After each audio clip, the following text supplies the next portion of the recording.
आप देख रहे हैं SBCN न्यूज और आपके साथ मैं हूं वैशाली व्यास। आइए बुलेटिन की शुरुआत करते हैं इस वक्त की अहम खबरों के साथ। नीमच जिला कलेक्टर जितेंद्र राजे ने सीएम हेल्पलाइन की शिकायतों को गंभीरता से लेते हुए उनके जल्द निराकरण के लिए एक अनोखी पहल की है।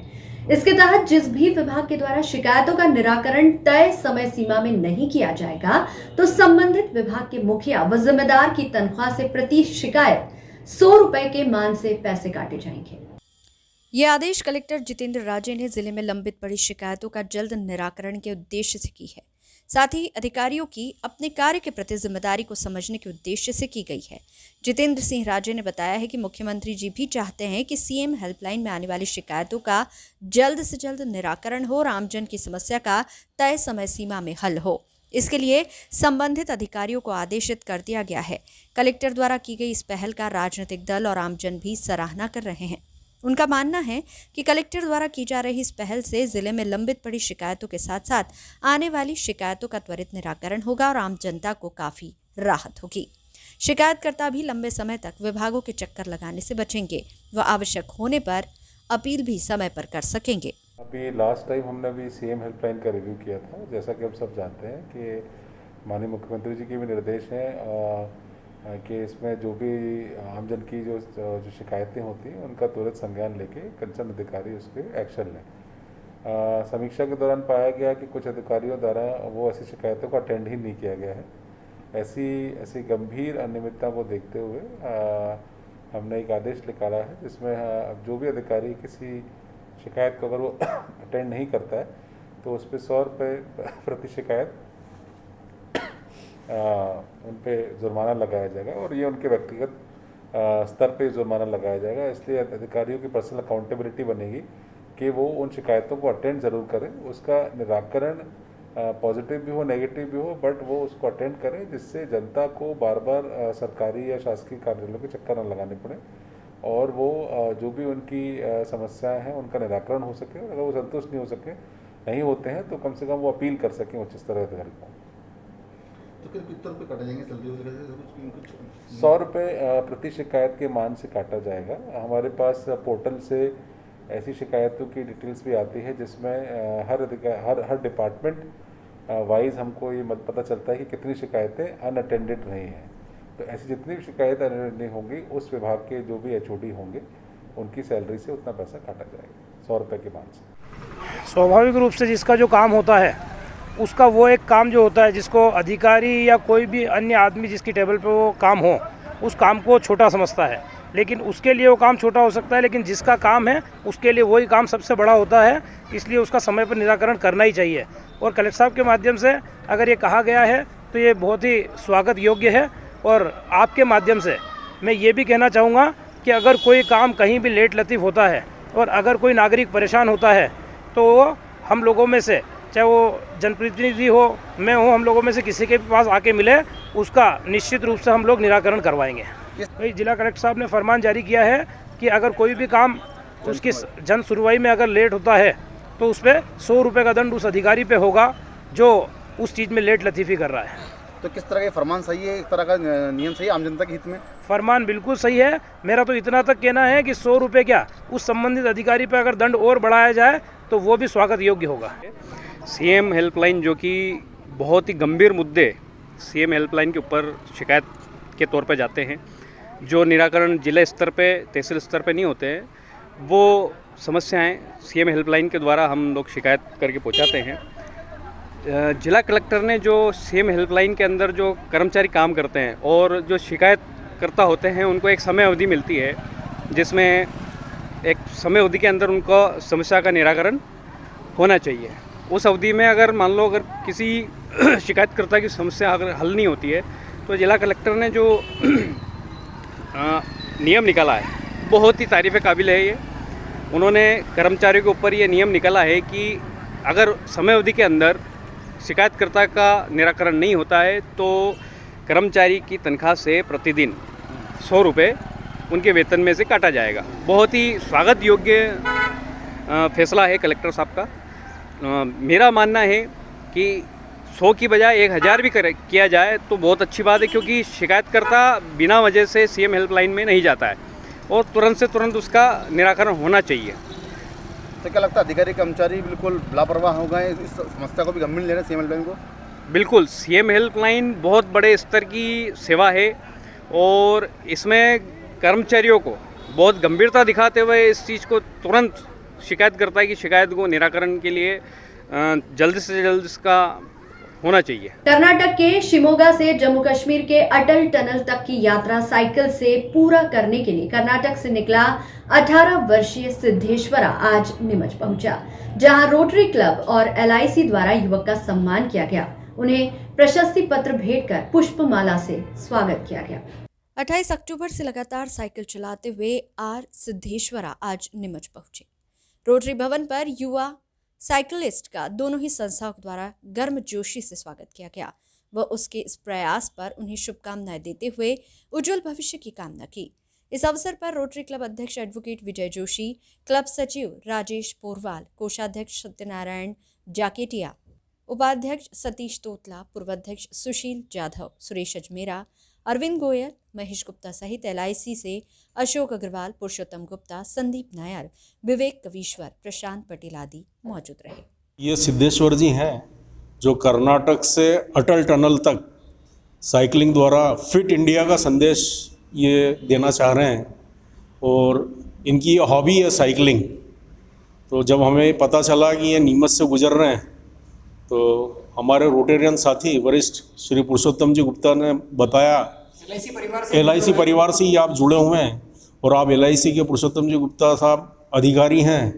तो जब पुरुषोत्तम जी का मेरे पास फ़ोन आया कि ये नीमच से गुजर रहे हैं तो मैंने इनसे निवेदन करा कि रोटरी इनका सम्मान करना चाहेगी और पुरुषोत्तम जी का भी आग्रह था कि क्यों ना हम एक अच्छा कार्य ये करने जा रहे हैं तो हम इनका स्वागत और सम्मान करें। तो इसी तरह इनको जो है रोटरी के बैनर पर लगभग कितने दिन की इनकी यात्रा है और कहाँ कब जाकर के पूरी होगी? ये 21 नवंबर को अटल टनल पहुंचने का इनका टारगेट है। 21 नवंबर तक वहां पहुंच जाएंगे।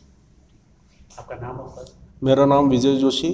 नीमच के सगरना घाटी हाईवे पर देर रात अज्ञात वाहन की टक्कर से 30 वर्षीय युवक की मौत हो गई। युवक अपने ससुराल सुआखेड़ा से पत्नी से मिलकर लौट रहा था। इसी दौरान किसी अज्ञात वाहन की टक्कर से युवक घायल हो गया, जिसकी मौत हो गई। एम्बुलेंस के माध्यम से युवक को जिला चिकित्सालय लाया गया, जहां डॉक्टरों ने उसे मृत घोषित कर दिया। बाद में परिजनों को सूचना मिली और आज पोस्टमार्टम के बाद शव परिजनों के सुपुर्द कर दिया गया है। युवक का नाम राजू पिता नानूराम भील, उम्र 30 वर्ष बताई जा रही है, जो कि विसलवास कला गांव का रहने वाला था। कैंट थाना पुलिस ने मर्ग कायम कर हादसे की जांच शुरू कर दी है। ये ससुराल से बिसलवा जा रहे थे, 5-5:30 बजे की घटना हुई है। ससुराल सुआखेड़े से बिसलवा जा रहे थे। कितनी बजे की घटना है और क्यों गए थे वहाँ? 5-5:30 बजे गए थे, उसकी मिसेज को लेने गए थे वहाँ और रास्ते में ये घटना हुई। किससे एक्सीडेंट किससे हुआ? ट्रक बता रहे, ट्रक से हुई है दुर्घटना। आपका नाम? मेरा नाम कन्हैयालाल भील। जैसे जैसे दीपावली का पर्व नजदीक आता जा रहा है, बाजारों में अब रौनक दिखाई दे रही है। एक तरफ लोग घरों में दीपावली की साफ सफाई व पुताई कार्य में लगे हैं, तो दूसरी ओर अब बाजारों में भी दीपावली को रंगीन बनाने के लिए रंग बिरंगी रंगोलियां उपलब्ध हो गई है। आकर्षक रंगों से सराबोर रंगोली की दुकानें राह चलते लोगों को बरबसी अपनी ओर आकर्षित कर रही है। नीमच शहर के कमल चौक टैगोर मार्ग पर अस्थायी रूप से बनाई गई रंगोली की दुकानों पर लोग अब धीरे धीरे रंगोली खरीदने आ रहे हैं। दीपावली व हिंदू त्योहारों में रंगोली का खासा महत्व है और रंगोली घरों के बाहर और अंदर सजाने से यह मान्यता जहां है कि देवी देवता प्रसन्न होते हैं, वह घर की शोभा और सुख समृद्धि में भी चार चांद लगते हैं। नीमच शहर के प्राइवेट बस स्टैंड को 1 वर्ष के करीब हो गया है, मगर यात्री प्रतीक्षालय का निर्माण कार्य अभी तक पूरा नहीं हुआ। विगत 2 माह पूर्व कलेक्टर ने औचक निरीक्षण के दौरान ठेकेदार को बुलाकर सख्त लहजे में कहा था कि वह यात्री प्रतीक्षालय का निर्माण 2 दिन में शुरू कर दे, मगर इसके बावजूद भी ठेकेदार ने अब तक निर्माण कार्य शुरू नहीं किया। इस बीच नगरपालिका के द्वारा ठेकेदार को नोटिस भी दिए गए, मगर निर्माण कार्य शुरू नहीं हुआ। ऐसे में नगरपालिका ने प्रशासन के आदेश पर पुनः से टेंडर प्रक्रिया प्रारंभ की है और अब नए ठेकेदार के माध्यम से यह निर्माण कार्य शुरू किया जाएगा। दरअसल ये कवायद आने वाली गर्मी को देखते हुए की जा रही है। क्योंकि सर्दी का मौसम आ चुका है और इसके बाद गर्मी आ जाएगी और ऐसे में यात्रियों को बिना शेड के यात्री प्रतीक्षालय में बैठना मुश्किल हो जाएगा। नगर पालिका के सीएमओ सीपी राय का कहना है कि जल्द ही टेंडर प्रक्रिया शुरू होगी और निर्माण कार्य भी जल्द गर्मी से पूर्व हो जाएगा। जावद में मकान की छत पर निर्माण कार्य करते समय अचानक करंट की चपेट में आने से एक मजदूर की मौत हो गई। बताया जा रहा है कि जावद में पुलिस चौकी के समीप मकान का निर्माण कार्य चल रहा था। कार्य के दौरान छत से होकर गुजर रहे विद्युत लाइन की चपेट में आने से चित्तौड़गढ़ जिले के घसुंडा निवासी रतनलाल पिता प्रताप भोई बेसुध हो गया। मौके पर मौजूद लोगों की मदद से मजदूर को जावद चिकित्सालय पहुंचाया गया, जहां डॉक्टरों ने मजदूर को मृत घोषित कर दिया। इसके बाद मृतक को पोस्टमार्टम के लिए जिला चिकित्सालय लाया गया। जानकारी में सामने आया है कि मृतक वर्तमान में जावद तहसील के समीपवर्ती सरवानिया महाराज में अपने रिश्तेदारों के यहां पर रहकर मजदूरी का कार्य कर रहा था। फिलहाल पुलिस ने मर्ग कायम कर जांच शुरू कर दी है। नीमच शहर के हृदय स्थल हाट मैदान में इन दिनों नगर पालिका द्वारा दुकानें बनाने का कार्य युद्ध स्तर पर किया जा रहा है, मगर इन्हीं के बीच एक जगह ऐसी भी है जहां पर एक गरीब महिला के द्वारा अपना घर बना रखा है। इसकी वजह से उस हिस्से का निर्माण कार्य रुका हुआ है। मामले पर नगर पालिका के सीएमओ सीपी राय का कहना है कि उक्त महिला को पूर्व में भी दूसरी जगह से विस्थापित करके यहां भेजा गया था। अब जब तक उनके विस्थापन की व्यवस्था नहीं होती है तब तक उन्हें वहां से नहीं हटाया जा सकता। हालांकि जल्द ही इस तरह की व्यवस्था की जाएगी और उन्हें पुनः विस्थापित कर निर्माण कार्य को गति दी जाएगी। आपका कहना है वो हट नहीं हो रही? इसकी जानकारी प्राप्त की थी मैंने। मुझे ये जानकारी प्राप्त हुई कि उक्त महिला को किसी अन्य स्थान से हटाकर वहाँ पर स्थापित किया गया था। पुनः उनको कहीं अन्यत्र व्यवस्थित किया जाएगा ताकि कार्य हमारा ना रुके। काफ़ी समय से आधी दुकानें बन चुकी है और वो दुकान नहीं बन पाई। हाँ ठीक है, मेरी जानकारी में आ चुका है। मैंने उसके लिए दल भी गठित कर दिया है और उनको अन्यत्र व्यवस्थित करके काम प्रारंभ करा देंगे। गांधी सागर जलाशय के करोड़ों की मछली ठेके में हर बार खूनी संघर्ष देखने को मिलता है। ठेकेदार के लोग उत्पात मचाने में कोई कसर नहीं छोड़ते। गुरुवार दोपहर मंदसौर संजीत मार्ग पर ठेकेदार के गुर्गों ने मछली लेकर आ रहे दो मछुआरों से बंदूक की नोक पर मारपीट की। देखे ये पूरी खबर। दरअसल गुरुवार दोपहर संजीत निवासी रफीक मंसूरी और अनवर मंसूरी अपनी बाइक पर 10 से 15 किलो मछली भरकर मछली मंडी जा रहे थे। तभी ढाबला व कचारिया के बीच ठेकेदार के लोग अपनी बोलेरो से आए और मछुआरों की बाइक को टक्कर मारकर नीचे गिरा दिया, जिसके बाद ठेकेदार के 5-7 लोग मिलकर दोनों मछुआरों के साथ मारपीट करने लगे। इतना ही नहीं, अपनी लाइसेंसी बंदूक निकालकर तान भी दी। इसी बीच संजीत की ओर से आ रही अन्य मछुआरों ने मौके पर आकर बीच बचाव किया। जानकारी अनुसार बीच बचाव में बंदूक का रुख हवा की ओर हुआ तो हवा में फायरिंग भी हुई और मछुआरों ने ठेकेदार के आतंकी गुर्गों का सामना करते हुए बंदूक छीन जैसे तैसे मंदसौर पहुंचे। यहां जिला अस्पताल में प्राथमिक उपचार के बाद वाईडी नगर थाने पहुंचे और बंदूक जमा करवाकर पूरे घटनाक्रम की जानकारी दी। मामले में वाईडी नगर थाना प्रभारी जितेंद्र पाठक ने सक्रियता दिखाते हुए जीरो पर कायमी कर थाना नारायणगढ़ को मामला सौंपा। वहीं 5 आरोपियों को गिरफ्तार भी कर लिया गया। अब मामले की जांच नारायणगढ़ थाना द्वारा की जा रही है। गौरतलब है कि पूर्व में भी मछली के इस कारोबार में जिले में खूनी संघर्ष हुए हैं। मछली ठेकेदार के लोग मछली की धरपकड़ में लोगों की जान तक लेने की नौबत पर आ जाते हैं। हाँ, क्या हुआ, कहाँ पर क्या घटना हुई आपके साथ? ढाबला के यहाँ सर गाड़ी आगे से आगे सामने से आके उन्होंने टक्कर मार दिया हमारे। हाँ, क्या हम गिर गए, उसके बाद लट चला सिर फोड़ दिया हमारा। हाँ, उसके बाद बंदूक फायरिंग करी उनने। अगर हम बंदूक नहीं छीने तो गोली हमारा लग जाए। अच्छा, कौन लोग थे बंदूक चलाने वाले? कौन लोग थे मारपीट करने? ये कंपनी के आदमी का नाम है। काय की कंपनी? मच्छी कंपनी। हाँ, तो फिर क्या करा आप लोगों ने? सर फिर हम वो बंदूक छीन कर फिर हम यहाँ आए साहब सर। हाँ, ये काहे से मारपीट करी आपके साथ? वो मछली थी हमारे पास थोड़ी। हाँ। तो उनने हमारी गाड़ी आगे जाके टकरा दी। हाँ। उसके बाद फिर लट निकाल कर हमारा सर फोड़ दिया था। अच्छा, कितने लोगों को चोट आई है इसमें? एक और हुआ सर। मेरा एजाज नाम है। हाँ, बताइए क्या घटना हुई? ये घटना ये हुई कि ये मछली लेके आ रहे थे, रोड पे गिरे, उन्होंने गाड़ी इनके पीछे लगा के इनके दिया करी और देने के बाद में ये फायरिंग करी बंदूक से फायरिंग करी तो इन्होंने पीछे से एकदम बंदूक छीन ली फायरिंग करते करते और ये ऐसा हुआ और क्या। हाँ। और इनकी भ्रष्टाचारी चल रही है, इनके पास कोई सबूत नहीं मच्छी का मतलब पकड़ने का। हाँ। निगम के माध्यम से धंधा चल रहा है अभी, और इनके ठेकेदार के माध्यम से कोई धंधा नहीं है। भ्रष्टाचारी के आरोप में मच्छी पकड़ रही है, ये बात है। और किसका ठेका है मच्छी का? ये उसका रिंकू भाटी इंदौर का, हाँ उसका ठेका है। अब क्या चाहते हो आप लोग? हम ये चाहते हैं कि हमारी मच्छी का धंधा और हम मच्छी लाएंगे। तो क्या बंदूक छीन रहा है आप लोग? हाँ, बंदूक छीन रहा है, इनके साथ मार पिटाई करी तो छीनना पड़ी बंदूक हमें मजबूरी में। तो बंदूक नहीं छीनते तो? बंदूक नहीं छीनते तो फायरिंग करते वो डबल के। आपको मार देते? हाँ मार देते, क्या बोलो? मार दे, मार ही देते। जब बंदूक चला सकते तो वो मार भी सकते थे। की घटना ये घटना कौन से गाँव के? ढाबला। देखिए अभी जांच कर रहे हैं, अभी इसके ऑफिस पे मिले हैं। और ये ढाबला का मामला थाना नारायणगढ़ क्षेत्रांतर्गत, तो उसमें इनका ये कहना है कि जो मछली के ठेकेदार है उन लोगों ने इनके साथ मारपीट की है। तो अभी इनका मेडिकल करा करके और FIR करेंगे, और जो भी जांच में आएगा वैसी वैधानिक कार्रवाई। क्या बंदूक वगैरह भी छीन के लेके आया सर ये? हाँ, ऐसा ये बता रहे हैं। अब ये इसकी जांच करेंगे, बंदूक किसकी है, क्या है, इसकी वास्तविकता की जांच करके उस हिसाब से कार्रवाई की। क्या घायलों का क्या उपचार करना है यार? बता। घायलों को अभी मेडिकल के लिए अस्पताल ले जा रहे हैं, और जैसी चोटों का विवरण रहेगा उस अनुसार कार्रवाई की जाएगी। मंदसौर जिले के पीपलिया मंडी नगर में दीपावली के महापर्व को लेकर इन दिनों बाजार में काफी रौनक बढ़ी हुई है।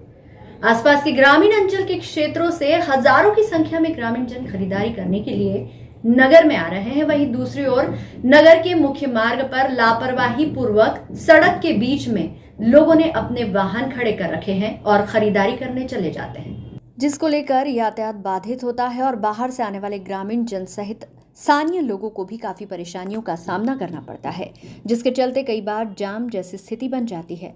जानकारी मिलते ही थाना प्रभारी शिव कुमार यादव मय पुलिस बल के साथ नगर के मुख्य मार्ग पर भ्रमण कर वाहन चालकों को समझाइश दी और यातायात सुचारू रूप से चालू करवाया। वहीं दुकानदारों को भी त्योहारों के समय शरारती तत्वों पर ध्यानाकर्षण करने की समझाइश दी।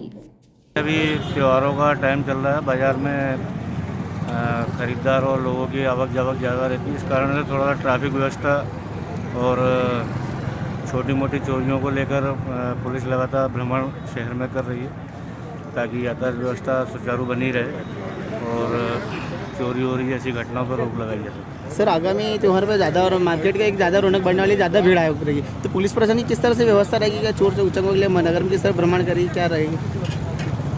शहर के बाज़ार के व्यापारियों से चर्चा कर उनको विश्वास में लेकर उनके बताए मुताबिक जैसी सुचारू व्यवस्था हो सकेगी उस हिसाब से व्यवस्था करवाएंगे।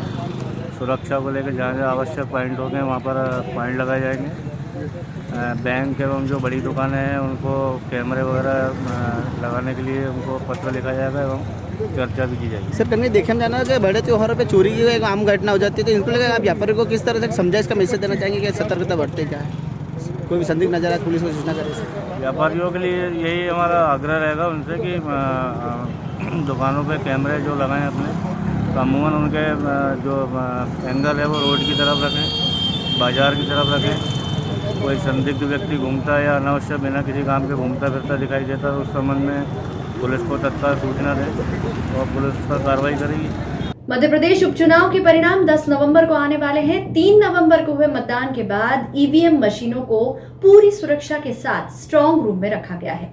मंदसौर से राजीव गांधी स्नातकोत्तर महाविद्यालय PG कॉलेज को EVM स्ट्रांग रूम बनाया गया है। स्ट्रांग रूम का जायजा लिया हमारे संवाददाता देवेंद्र मौर्य ने। मध्य प्रदेश की सभी 28 विधानसभा सीटों पर उपचुनाव को लेकर मतदान बीती 3 नवंबर को पूरा हो चुका है। अब इंतज़ार सबको आने वाली 10 तारीख का है, क्योंकि मतगणना होना है और किस तरीके की आगामी सरकार होगी इसका फैसला होना है। इस वक्त मैं मौजूद हूँ मंदसौर के EVM स्ट्रांग रूम, जो कि मंदसौर के राजीव गांधी शासकीय स्नातकोत्तर महाविद्यालय को बनाया गया है। यहाँ पर ही जो है तमाम जो मतदान के बाद EVM मशीन है उनको यहाँ पर स्ट्रांग रूम में रखा गया है। और किस तरीके से यहाँ पर आप देख सकते हैं कि किस तरीके से सुरक्षा बलों की यहाँ पर तैनाती है, पूर्ण सुरक्षा के साथ जो है EVM को संभाल कर रखा गया है।